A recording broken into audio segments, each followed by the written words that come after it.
bagian kanan yang di bawah.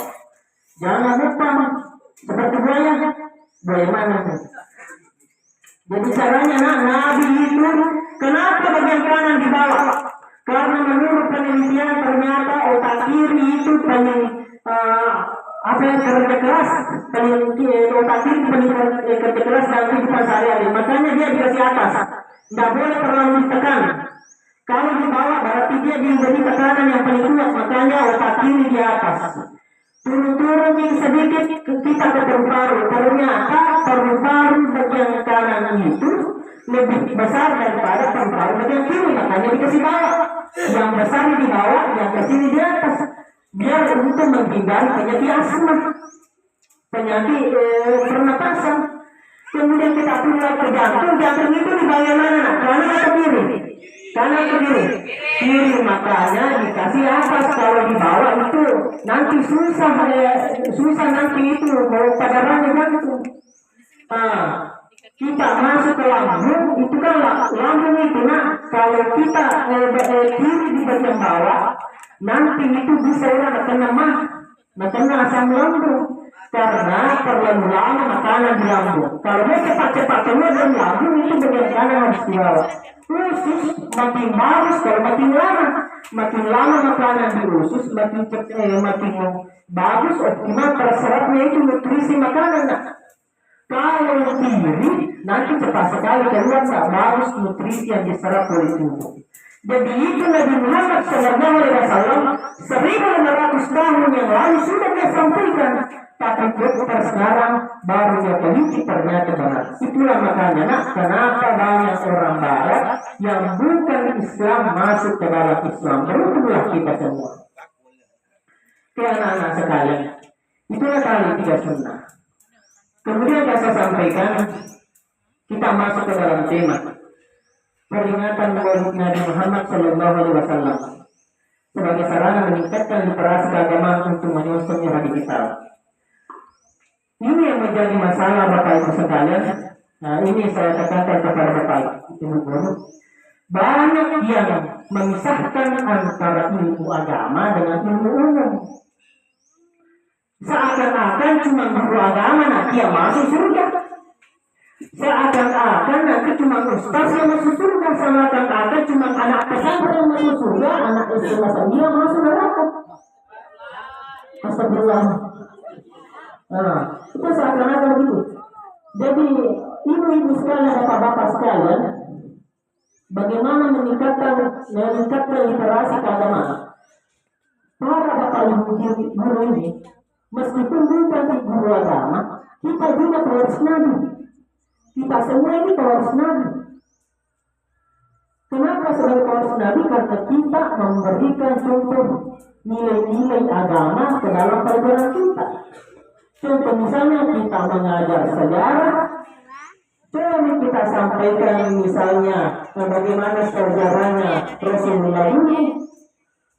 Kita menyampaikan pendidikan kewarganegaraan, bagaimana caranya Rasulullah memimpin negara dulu, bagaimana dia waktunya membentuk undang-undang piagam Madinah, bagaimana waktunya dia bikin Pancasila. Itu cara-caranya semua Nabi. Bagaimana kita belajar siasat Nabi, kita belajar tentang kimia, bagaimana itu Rasulullah, bagaimana itu yang ditemukan oleh Albert Einstein, itu akan kemudian dipecah menjadi protein, dipecah lagi ilmu cahaya. Karena ternyata dalam agama kita semua yang ada ini berasal dari nurnya Muhammad, dari sebuah cahaya.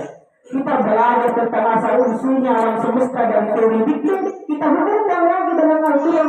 Biar bukan bahasa Arabnya kita sampaikan kepada anak-anak, biar bahasa Indonesia saja. Ternyata dalam Al-Quran bermesti kandungan bahwa semua alam semesta dulu dalam satu kesatuan yang satu. Dulunya awal langit bumi itu dalam satu kesatuan yang satu, kemudian memecah. Tidak ada ilmu sains yang bertentangan dengan ilmu Islam. Kita semua adalah pelajar guru Islam.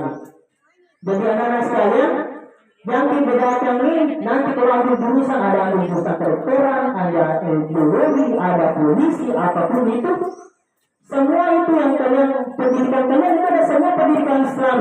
Jadi pendidikan Islam itu ada dua. Pendidikan agama Islam itu beda dengan pendidikan Islami. Pendidikan agama Islam itu ya pendidikan agama kita pelajari. Tapi kalau pendidikan Islami itu ada dua. Pertama mendekatkan diri kita kepada Allah. Yang kedua adalah bermanfaat untuk orang lain. Kalau kita misalnya dari dokter nanti, kalau kita bermanfaat untuk orang, bisa jadi kita lebih dulu masuk surga daripada saya, daripada Ustaz. Kita misalnya nanti ada laki-laki jadi tentara, jadi polisi, jadi apapun itu, besar itu perjuangan untuk mempertahankan Indonesia, mempertahankan segala kejahatan. Itu bisa jadi kita lebih besar, lebih dulu masuk surga daripada Ustaz. Jadi anak-anak sekalian, pendidikan Islam itu mendekatkan diri kita kepada Allah. Yang kedua adalah bermanfaat untuk orang lain. Tamu undangan, kalau kita pakai untuk menusuk orang, itu yang buruk. Dan di digital itu tidak ada salahnya. Yang salah bagaimana cara kita menggunakan alat digital itu. Kalau kita pakai saja joget-joget itu TikTok, kita pakai saja menipu orang, kita pakai saja tipu orang, kita pakai saja tipu orang,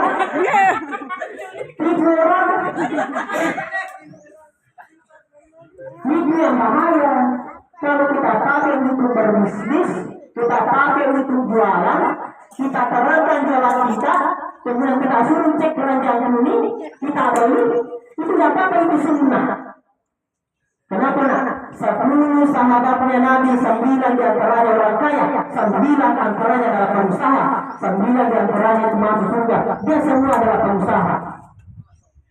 Jadi kita gunakan era digital. Kalau kita tidak manfaatkan era digital dengan baik, kita tidak manfaatkan e-commerce dengan baik, kita tidak manfaatkan Shopee, kita tidak manfaatkan YouTube, TikTok, Instagram dan sebagainya, kita akan tertinggal. Kalian adalah generasi muda. Kalian jangan tertinggal. Ya, jangan tertinggal. Kalian tahu nak sekalian, TikTok itu tidak bisa berhasil kalau bukan umat Islam.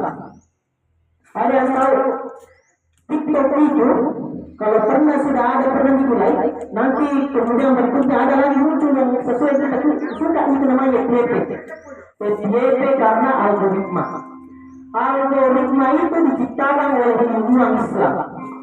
Tidak akan ada internetnya, tidak akan ada HTTP, www dan sebagainya tanpa umat Islam. Jadi orang Islam itu dulu tidak cuma belajar fikih, belajar aturan, belajar sunnah, tapi belajar juga ilmu-ilmu yang seperti kita pelajari sekarang. Komputer tidak akan ada tanpa ada namanya algoritma. Dia ada pada memori 010101 itu hanya komputer. Tidak ada yang bisa digunakan kalau bukan orang Islam. Ingat saja anak-anak saya, kalian harus kembangkan Islam. Kalau mau kembangkan negara kita itu mulai dari kalian, siswa-siswa yang ada di sini, mulai dari kalian. Kenapa? Itu dulu di Eropa itu yang kembangkan Eropa itu orang Islam. Mayoritas orang Eropa itu orang Islam. Kenapa? Dikasih masuk Islam karena diberi pelajaran yang sangat penting. Siapa namanya? Averroes.